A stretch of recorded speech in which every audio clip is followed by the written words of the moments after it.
ওয়ালাইকুম, সবাই কেমন আছেন? ভালো আছেন? আজকে দেখেন এই যে এখানে কি যেন হইতেছে, আমি তো জানি না কি হইতেছে।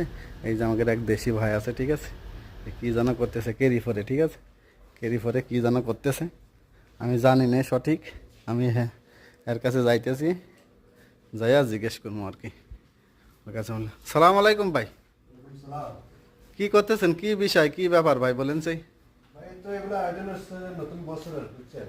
এইদিকে এইদিকে একটু তাকিয়ে বলেন, তাকিয়ে, হ্যাঁ বল, তাকিয়ে বলেন। নতুন বছরের জন্য এটা আয়োজন করা হচ্ছে। ও নতুন বছর মানে 2025 সালের। 2025 সালে। আচ্ছা আচ্ছা আচ্ছা, এই কারণে আর কি আপনারা এই আয়োজন করতেছেন, পার্টি দিতেছেন ক্যারি ফরে না? হ্যাঁ হ্যাঁ।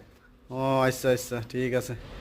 তা এটা কি সবার জন্য না, সবার জন্য না হচ্ছে খালি মুদ? হ্যাঁ, সবার জন্য মন্দিরে ওরা এখানে যারা যারা কাজ করে সবার জন্য। ও আচ্ছা নতুন আচ্ছা, বছর তার মানে সবাই খাইতে পারবে। মানে এই মার্কেটে যত লোক আছে আর কি, যত মানে আপনার কাজ কাম করে এবং মুদিররা সবার জন্য নাকি? হ্যাঁ হ্যাঁ ও ওকে, মাশাল্লাহ মাশাল্লাহ। থ্যাংক ইউ আচ্ছা ঠিক আছে ভাই, ভালো থাকেন। ইনশাআল্লাহ। আচ্ছা ওকে, সালাম আলাইকুম ভাই। আর কি